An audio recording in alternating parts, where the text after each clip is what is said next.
Hi guys, welcome to my channel Anju the zoo. ఈ పొలాలన్నీ మావే.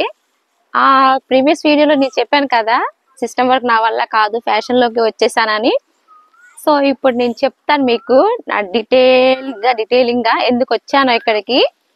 ఫస్ట్ నేను బీటెక్ నుంచి కాకుండా ఇంటర్ నుంచి స్టార్ట్ చేస్తాను. ఫస్ట్ ఇంటర్లోన నా 10th అయ్యాక నేను ఇంటర్లోన ఎంపీసీకి వద్దాం అనుకోలేదు. నేను ఫస్ట్ ఆఫ్ ఆల్ బైపీసీకి వద్దాం అనుకున్నాను, కానీ నాకు అందరూ భయపెట్టేశారు. బైపీసీ అంటే అది కొయ్యాలి, ఇది కొయ్యాలి, అది కొయ్యాలి అని అందరూ భయపెట్టేశారు. మా మమ్మీ కూడా వీడియో తీస్తుంది మా మమ్మీ.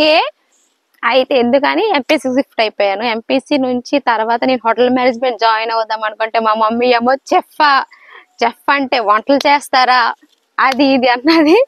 దాని తర్వాత అది కూడా క్యాన్సిల్ అయింది. తర్వాత డిజైనింగ్కి వెళ్దాం అంటే బట్టలు కుట్టుకుంటావా అది ఇది అన్నది.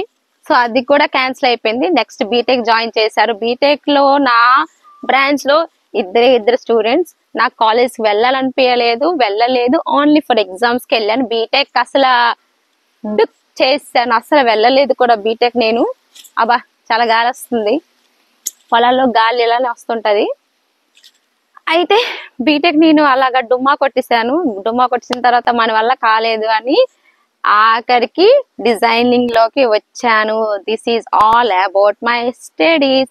సో అందుకే చెప్పాను, సిస్టమ్ వర్క్ మన వల్ల కాదు, డిజైనింగ్ అయితే హాయిగా బట్టలు కుట్టుకోవచ్చు, బట్టలు వేసుకోవచ్చు, అది చేయొచ్చు, బొటిక్ పెట్టుకోవచ్చు, బిజినెస్ స్టార్ట్ చేయొచ్చు, ఎక్సెట్రా ఎక్సెట్రా ఎక్సెట్రా. మా మమ్మీకి కొంచెం చెప్పండి, ఫ్యాషన్ డిజైనింగ్ అంటే ఓన్లీ బట్టలు కొట్టడమే అనుకుంటుంది మా మమ్మీ.